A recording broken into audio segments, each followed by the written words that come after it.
Okay, so when I think of employees meeting a new manager, three perpetual distorts really stand out to me. Here are the exact three that I'm choosing. The first one I would like to talk about is stereotyping. I'm personally experienced this myself in various workplaces that I've gone to, practically almost every single one, if I had to say so. People tend to put people in a box based on assumptions.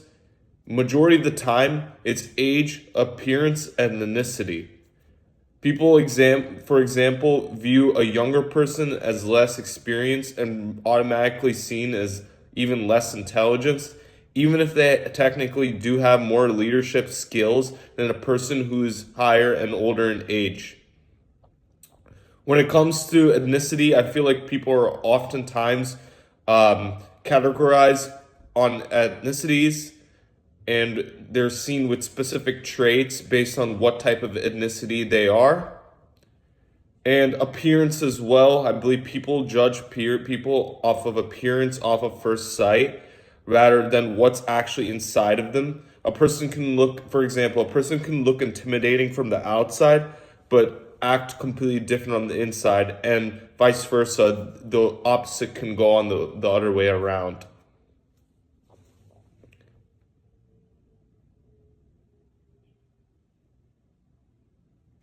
The second distortion I would like to talk about is the halo effect. This is happens when one positive trait overshadows everything else.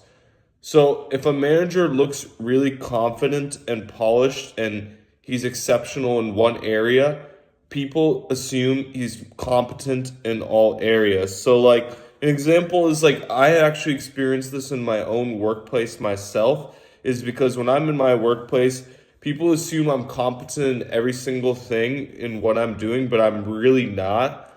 I'm only actually good at just the sales portion. I'm not good at the technical aspect. I'm not good at time management. I'm good at one thing and I'm so exceptionally good at that. People assume and they come to me like they think I'm the best in everything all around just because I'm able to sell the product. The reality of this is that people just assume if you're good in one thing, exceptionally good in one thing, that you're good in everything regarding to that. But that's not the way things work.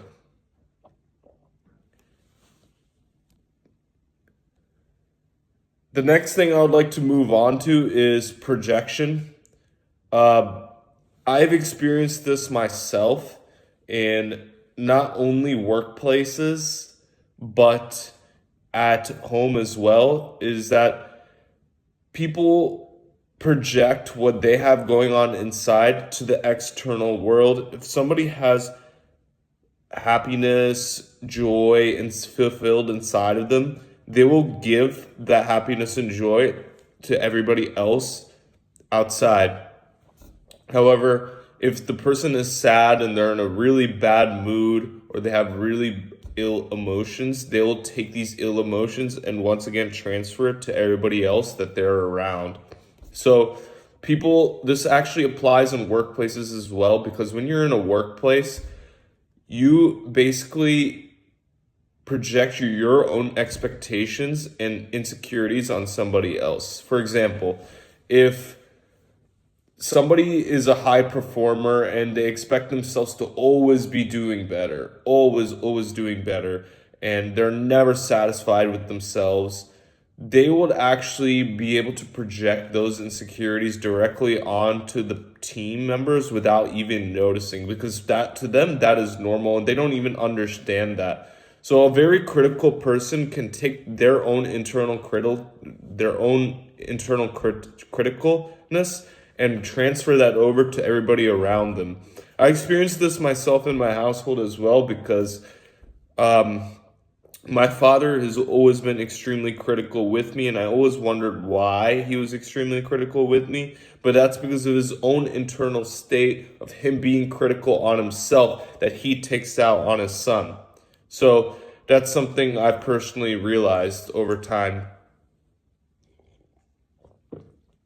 And through a manager perspective, I was always looked at to be not adequate or not up to date, or I'm not at the level I should be performing. Like, let's say I had to hit this level, I was always down here. I could never even get halfway to what was expected of me. And that was because of the person's internal expectations on what they wanted. They expect this, but in reality, you can provide this. But that's their own image of what they think is right. So those are the three I've chosen. First, starting off with stereotyping, which I've experienced myself. Halo effect, which I've experienced in my workplace as well. And then last but not least, projection. Really shape how managers are perceived.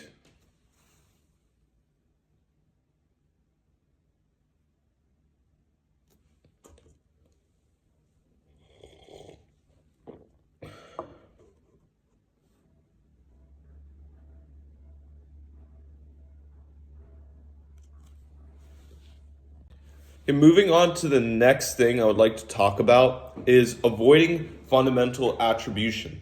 So, fundamental attribution error, basically, it's when we assume somebody's behavior comes from their personality rather than the situation.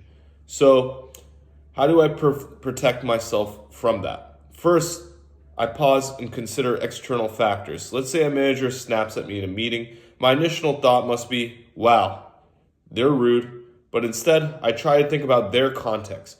Maybe they're underneath tight deadlines or pressure from above. So the other day I was actually in my workplace and with Angel Water as a sales rep. And when I was there, the manager actually snapped at me because I missed the meeting, and it seemed like I was almost like going to quit, and I had my phone on Do Not Disturb. Because of that, he went on the phone with me. He held this meeting. He started shouting at the top of his head. Rather than take it personal, I tried to think through his perspective. He probably doesn't feel good about himself because he's hired multiple people. And because he's hired those multiple people, the majority of them are not selling and making the company any money whatsoever. And I was the only one making money at the period of time. So for him to feel that risk that I am about to quit made him feel he got basically a lot of pressure from the higher ups, and that puts a lot of pressure on him because he depends on me, basically. So that's why he took out his anger in that way. So it's mainly from moving on, like from what I'm speaking from this, basically, I'm tying this to what I spoke earlier about projection. Whatever is going on in that person's mind is basically going to transmit to the employee without the manager even noticing. And that's also being highly self-aware will help you with coping into this.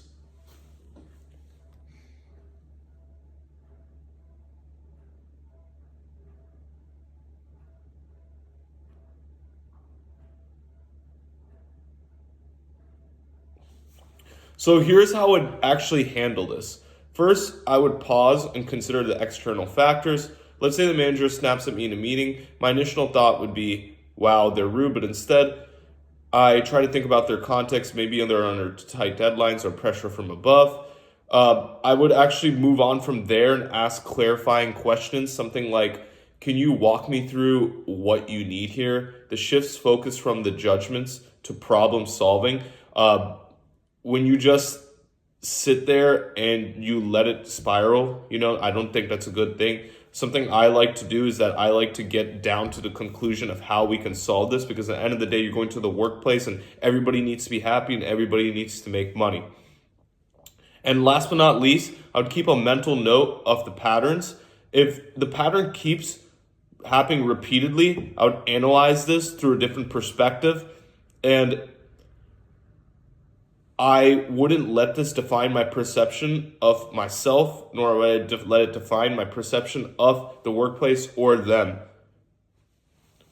So, in the end of the day, it's really all about reflection, communication, and observation. That way, you could stay professional and avoid jumping to conclusions that could create conflict. So, let's move on to positive reinforcements. So praise is one of the biggest positive reinforcements, but there's a other few that I could highlight. First is bonuses, just increasing somebody's pay raise, giving the extra $600 in the end of the month, extra $1,000 in the end of the month, even letting them create their own schedule, their own work day, and maybe like what we used to do, what I would like to do, or people used to do with me, is that they would let me go early if I would complete the job quickly and still pay me for the day, you know. Um, Another good thing is that special needs, I'd say like special like stuff, so like for example, like my company, if they wanted to give me that bonus, they could give me a company car for having such a great month.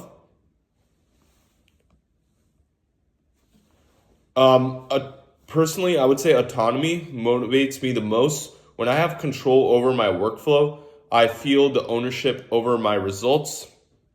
I remember I had a project, I had full control, and I just wasn't completing tasks. I was innovating and thinking creativity, and the trust I was given made me want to actually perform better. I would consider this to be good stress, as we spoke about in the previous lectures that the class probably watched.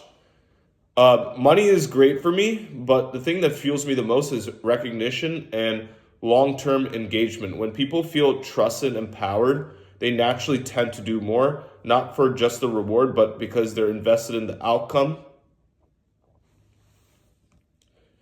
Now, last but not least, I'm going to move on to company culture based on negative practices. So this scenario is a tough one for me. If managers publicly reprimand employees, play favorites, and encourage co-workers to report each other, Bandura's social cognitive theory tells me that people learn by observation and tend to mimic that behavior.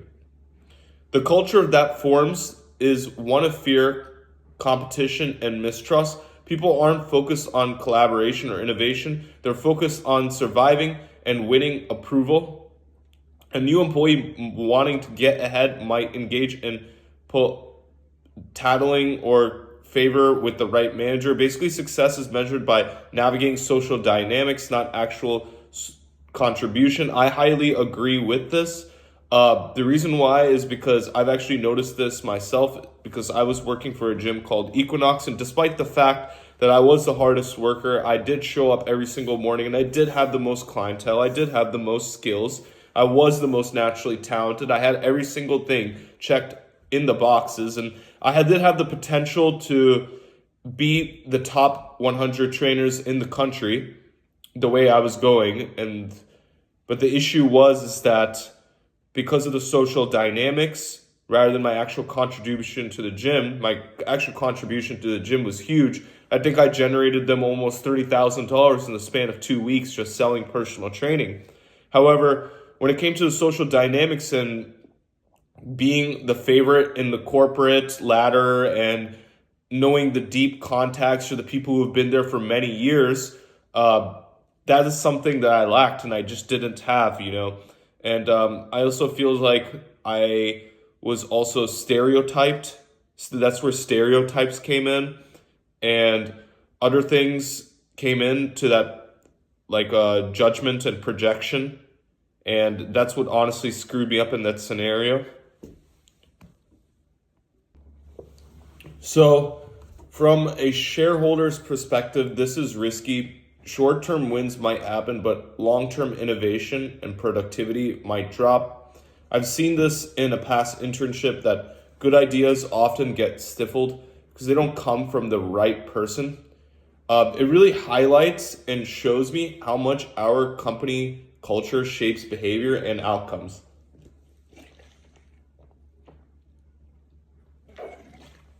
This is actually sometimes more than formal policies. So in environments like this, companies might technically succeed, However, the company itself doesn't fully benefit. It's like building castles on an unstable and it's like building castles in an unstable environment, and creativity and engagement will eventually crumble down the road. So that's what I have to say about this lesson. And thank you for listening to me.